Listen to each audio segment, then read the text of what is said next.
أعوذ بالله من الشيطان الرجيم. بسم الله الرحمن الرحيم. يا أيها المزمل قم الليل إلا قليلا نصفه أو انقص منه قليلا أو زد عليه ورتل القرآن ترتيلا إنا سنلقي عليك قولا ثقيلا إن ناشئة الليل هي أشد وطئا وأقوم قيلا إن لك في النهار سبحا طويلا واذكر اسم ربك وتبتل إليه تبتيلا رب المشرق والمغرب لا إله إلا هو فاتخذه وكيلا واصبر على ما يقولون واهجرهم هجرا جميلا وذرني والمكذبين أولي النعمة ومهلهم قليلا إن لدينا أنكالا وجحيما وطعاما ذا غصة وعذابا أليما يوم ترجف الأرض والجبال وكانت الجبال كثيبا مهيلا إنا أرسلنا رسولا شاهدا عليكم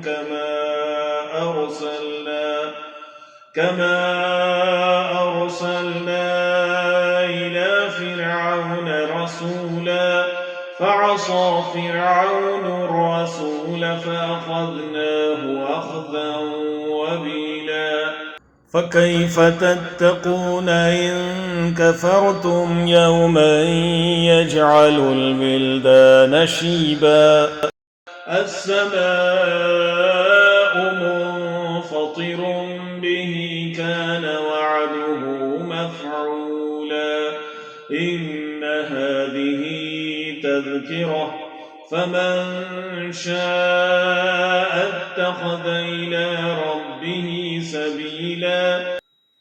إن ربك يعلم أنك تقوم أدنى من ثلثي الليل ونصفه وثلثه وطائفة من الذين معك والله يقدر الليل والنهار علم أن لن تحصوه فتاب عليكم فاقرؤوا ما تيسر من القرآن علم أن سيكون منكم مرضى وآخرون يضربون في الأرض يبتغون من فضل الله وآخرون يقاتلون في سبيل الله فاقرؤوا ما تيسر منه وأقيموا الصلاة وآتوا الزكاة وأقرضوا الله قرضا حسنا وما تقدموا لأنفسكم من خير تجدوه عند الله هو خيرا وأعظم أجرا واستغفروا الله إن الله غفور رحيم صدق الله